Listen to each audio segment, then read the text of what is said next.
ഗുരുതരമായി പരിക്കേറ്റ Uma Thomas MLA വെന്റിലേറ്ററിൽ തുടരുകയാണ്. കൂടുതൽ ഡോക്ടർമാരുടെ സംഘം ഉടൻ തന്നെ സ്വകാര്യ ആശുപത്രിയിലേക്ക് എത്തിച്ചേരും. വിദഗ്ധ സംഘം പരിശോധിക്കുമെന്നാണ് അറിയാൻ സാധിക്കുന്നത്. ഒപ്പം എടുത്തു പറയേണ്ടത് 24 മണിക്കൂർ കൃത്യമായിട്ടുള്ള നിരീക്ഷണം ഉറപ്പാക്കിയിട്ടുണ്ട്. അതിനുശേഷം മാത്രമേ മറ്റ് രീതികൾ അല്ലെങ്കിൽ മറ്റ് നടപടികൾ സംബന്ധിച്ചുള്ള മെഡിക്കൽ ബുള്ളറ്റിൻ പുറത്തിറങ്ങും. ഒരിക്കൽ കൂടി രേഷ്മ ചേർന്നുണ്ട്. രേഷ്മ, എന്തു തന്നെയാലും MLA സ്വാഭാവിക ജീവിതത്തിൽ എത്രയും പെട്ടെന്ന് തിരികെ എത്തും എന്നുള്ളൊരു പ്രതീക്ഷയിൽ തന്നെയാണുള്ളത്. നിലവിൽ ആശങ്കപ്പെടേണ്ട സാഹചര്യം ഇല്ല എങ്കിൽ പോലും ഇനി അറിയേണ്ടത് ഈ അപകടം ഉണ്ടായ ആ ഒരു സാഹചര്യത്തെ പറ്റിയാണ്. ഒരുപക്ഷെ ഈ ഒരു സമയത്തിനോടകം തന്നെ ഇതിൽ ഒരു അന്വേഷണം പ്രഖ്യാപിച്ചിട്ടുണ്ടെന്നാണ് അറിയാൻ സാധിക്കുന്നത് കൊച്ചി കമ്മീഷണർ. ഒപ്പം എടുത്തു പറയേണ്ടത് സംഘാടകരുടെ ഭാഗത്തു നിന്നുള്ള ആ ഒരു ഇടപെടൽ ഏത് വിധേനയായിരുന്നു എന്നുള്ളൊരു കാര്യമാണ്. ഒരുപക്ഷെ ഈ ഒരു അപകടം നടന്നതിന് ശേഷവും അവിടെ പരിപാടി നടന്നിരുന്നു എന്നുള്ളൊരു കാര്യമുണ്ട്. ഒരുപക്ഷെ അതിലേക്കൊക്കെ തന്നെയും ഒരു അന്വേഷണം ഇതിനോടകം തന്നെ നടത്തിയിട്ടുണ്ടോ?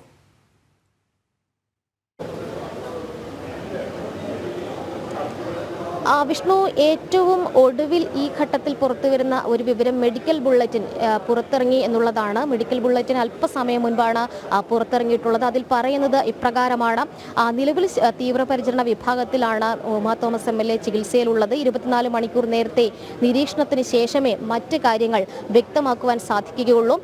രോഗിയെ വരുന്ന സമയത്ത്, അതായത് ആശുപത്രിയിൽ എത്തുമ്പോൾ ഉമാ തോമസ് അബോധാവസ്ഥയിലായിരുന്നു. അവരുടെ GCS സ്കോർ, GCS എന്ന് പറയുന്നത് ഗ്ലാസ്കോ കോമ സ്കോർ, അത് 8 ആയിരുന്നു. അടിയന്തരമായിട്ട് രോഗിയെ വെന്റിലേറ്ററിലേക്ക് മാറ്റുകയും എക്സ്റേ, CT സ്കാൻ എന്നിവയടക്കമുള്ള വിദഗ്ധ പരിശോധനകൾക്ക് വിധേയമാക്കുകയും ചെയ്തു. CT സ്കാനിൽ തലയ്ക്ക് ഗ്രേഡ് 2 ഡിഫ്യൂസ് എക്സോണൽ ഇഞ്ചുറി ഉള്ളതായിട്ടാണ് കണ്ടെത്തിയിട്ടുള്ളത്. കൂടാതെ സെർവിക്കൽ സ്പൈനിലും പരിക്കുകൾ കണ്ടെത്തിയിട്ടുണ്ട്. വീഴ്ചയുടെ ആഘാതത്തിൽ മുഖത്തും വാരിയലുകൾക്കും ഒടിവുകൾ സംഭവിക്കുകയും ചെയ്തിട്ടുണ്ട്. ശ്വാസകോശത്തിൽ രക്തസ്രാവം ഉണ്ടായിട്ടുണ്ട്. എന്തായാലും നിലവിൽ ഈ GCS സ്കോർ 8 ആണ്. ഈ പരിക്കുകൾ എന്ന് പറയുന്നത് തലച്ചോറിനും ശ്വാസകോശത്തിനുമാണ് ഏറ്റിട്ടുള്ളത്. അതുകൊണ്ട് തന്നെ ബോധം, അതോടൊപ്പം തന്നെ ഓർമ്മ, പ്രതികരണം ഇവയെ ബാധിക്കുന്ന തരത്തിലുള്ള പരിക്കുകളാണ് ഉണ്ടായിട്ടുള്ളത്. അതിൻ്റെ റിക്കവറി എന്ന് പറയുന്നത് പതുക്കെ ഉണ്ടാവുകയുള്ളൂ. അത് ഡോക്ടർമാർ നേരത്തെ മാധ്യമങ്ങളെ കണ്ട സമയത്തും വ്യക്തമാക്കുകയും ചെയ്തിട്ടുണ്ട്. എന്തായാലും നിലവിൽ 24 മണിക്കൂറിന് ശേഷമേ മറ്റ് കാര്യങ്ങൾ പറയാൻ സാധിക്കൂ. എന്തായാലും 11 മണിയോടുകൂടി മെഡിക്കൽ സംഘം എത്തുന്നുണ്ട്. ആ മെഡിക്കൽ സംഘം ഈ സ്വകാര്യ ആശുപത്രിയിലെ മെഡിക്കൽ ബോർഡുമായിട്ട് ചേർന്ന് കൂടിയാലോചന നടത്തിയതിനു ശേഷമായിരിക്കും തുടർ ചികിത്സയിലേക്ക് കൂടി കടക്കുക. എന്തായാലും അവസാനത്തെ മെഡിക്കൽ ബുള്ളറ്റിൻ ഈ ഘട്ടത്തിൽ പുറത്തുവരുന്ന ഏറ്റവും പുതിയ വിവരം അനുസരിച്ച് നിലവിലെ പരിക്കുകൾ അത് അടിയന്തര ശസ്ത്രക്രിയ ചെയ്യേണ്ട ഒരു ഘട്ടമില്ല. ശ്വാസകോശത്തിൽ രക്തസ്രാവം ഉണ്ടായിട്ടുണ്ട്. രക്തം കട്ട പിടിച്ചൊരു സാഹചര്യം നേരത്തെ ഉണ്ടായിരുന്നു. കൊണ്ടുവരുന്ന സമയത്ത്, ആശുപത്രിയിൽ എത്തിക്കുന്ന സമയത്ത് അബോധാവസ്ഥയിലായിരുന്നു. ആ സമയത്ത് ഉമാ തോമസിന്റെ GCS സ്കോർ 8 ആയിരുന്നു എന്നാണ് മെഡിക്കൽ ബുള്ളറ്റിനിൽ പറയുന്നത്. എന്തായാലും 24 മണിക്കൂർ നിരീക്ഷണം അനിവാര്യമെന്ന് തന്നെ മെഡിക്കൽ ബുള്ളറ്റിനിൽ എടുത്തു പറയുകയും ചെയ്തിട്ടുണ്ട്. എന്തായാലും മെഡിക്കൽ സംഘം എത്തിയതിനു ശേഷം, അതായത് എറണാകുളത്തെയും കോട്ടയത്തെയും മെഡിക്കൽ സംഘം, വിദഗ്ധ ഡോക്ടർമാരുടെ സംഘം എത്തിയതിനു ശേഷം മറ്റ് തുടർ ചികിത്സാ നടപടികൾ വ്യക്തമാകും. എന്തായാലും അത് സംബന്ധിച്ചുള്ള തീരുമാനങ്ങൾ 11 മണിയോടുകൂടി അറിയാൻ സാധിക്കുമെന്നാണ് വിചാരിക്കുന്നത്. നേരത്തെ വിഷ്ണു സൂചിപ്പിച്ചതുപോലെ തന്നെ ഈ സുരക്ഷാ വീഴ്ച അത് ഏറ്റവും പ്രധാനപ്പെട്ട ഒരു ഘടകം തന്നെയാണ്. കാരണം ഒരു ബാരിക്കേഡോ അല്ലെങ്കിൽ ചെറിയൊരു കൈവരിയോ ഒന്നും തന്നെ ഇവിടെ ഉണ്ടായിരുന്നില്ല. റഹീം ഇവിടെ എത്തിയിട്ടുണ്ട്. പ്രതിപക്ഷ നേതാവിനോടും മറ്റ് കോൺഗ്രസ് നേതാക്കളോടും അവിടെ ഉണ്ടായിരുന്ന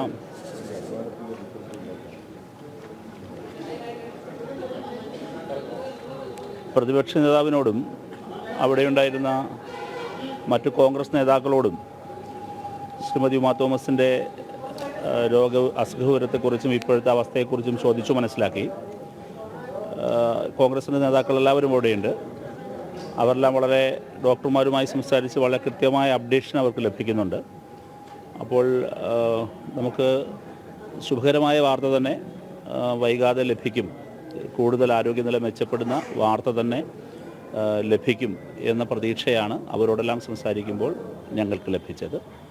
വളരെ ശുഭാപ്തി വിശ്വാസമാണ് അവർക്കുമുള്ളത്, വന്ന ഞങ്ങൾക്കും ഇപ്പോഴുള്ളത്.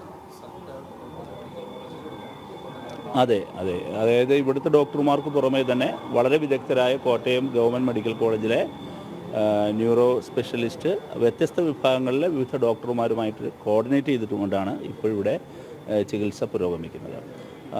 കോട്ടയം മെഡിക്കൽ കോളേജ് മാത്രമല്ല, മറ്റു ചില ഡോക്ടർമാരെയും, കൺവീനിയൻ്റായ ചില ഡോക്ടർമാരുടെ സേവനവും ഇപ്പോൾ തേടിയിട്ടുണ്ട്. അങ്ങനെ വളരെ കൂട്ടായൊരു പ്രവർത്തനമാണ് ഇപ്പോൾ നടന്നു വരുന്നത്. ഫോണിലും പല ഡോക്ടർമാരും ഇവിടെ കോൺടാക്ട് ചെയ്യുന്നുണ്ട്. അപ്പോൾ നല്ല കോർഡിനേഷൻ നടക്കുന്നുണ്ട്. വളരെ നല്ല മെഡിക്കൽ കെയറാണ് ഇപ്പോൾ ലഭിച്ചു വരുന്നതെന്നാണ് മനസ്സിലാക്കാൻ കഴിഞ്ഞത്.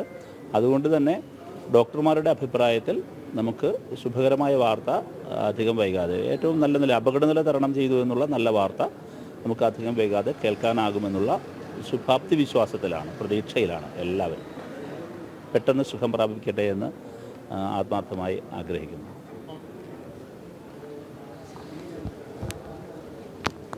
വിഷ്ണു, എ റഹീമാണ് അല്പസമയം മുൻപ് പ്രതികരിച്ചത്. ഇത്തരത്തിൽ രാഷ്ട്രീയ നേതാക്കളൊക്കെ തന്നെ ആശുപത്രിയിലേക്ക് വരുന്നുണ്ട്. എന്തായാലും നിലവിൽ ആശങ്കപ്പെടേണ്ട സാഹചര്യം ഇല്ല. 24 മണിക്കൂർ നിരീക്ഷണം, അതിനുശേഷം ആയിരിക്കും മറ്റ് മെഡിക്കൽ ബുള്ളറ്റിൻ പുറത്തിറങ്ങി അതിൻ്റെ തീരുമാനങ്ങൾ ഉണ്ടാകും. എന്തായാലും 11 മണിയോടുകൂടി വിദഗ്ധ ഡോക്ടർമാരുടെ സംഘം എത്തുന്നുണ്ട്. അവർ മെഡിക്കൽ ബോർഡുമായിട്ട്, ഇവിടുത്തെ സ്വകാര്യ ആശുപത്രിയിലെ മെഡിക്കൽ ബോർഡുമായിട്ട് കൂടിയാലോചന നടത്തും. അതിനുശേഷം തുടർ കാര്യങ്ങളിലേക്കും കടക്കുകയും ചെയ്യും. എന്തായാലും തലച്ചോറിനും ശ്വാസകോശത്തിനും ഏറ്റ പരിക്കാണ് ഗുരുതരമായിട്ട് ഉള്ളത്. അത് ബോധം, പ്രതികരണം ഓർമ്മ എന്നിവയെ ബാധിക്കുന്നതാണ്. അതുകൊണ്ട് തന്നെ റിക്കവർ ചെയ്യാനായിട്ട് കുറച്ച് കാലതാമസം എടുക്കുമെന്ന് ഡോക്ടർമാർ മുൻപേ വ്യക്തമാക്കിയിട്ടുണ്ട്. എന്തായാലും അത് സംബന്ധിച്ചുള്ള കാര്യത്തിലും ഈ മെഡിക്കൽ സംഘം എത്തിയതിനു ശേഷമായിരിക്കും തുടർ ചികിത്സ ഏത് വിധത്തിൽ വേണമെന്നുള്ളൊരു കാര്യത്തിൽ ഒരു തീരുമാനം ഉണ്ടാകൂ. എന്തായാലും നിലവിൽ ഉമാ തോമസ് MLA കൊച്ചിയിലെ സ്വകാര്യ ആശുപത്രിയിൽ വെന്റിലേറ്ററിൽ തുടരുകയാണ്. വിഷ്ണു. ശരി, രേഷ്മ ബാബുവാണ് വിശദമായ റിപ്പോർട്ടുകൾ നൽകിയത്.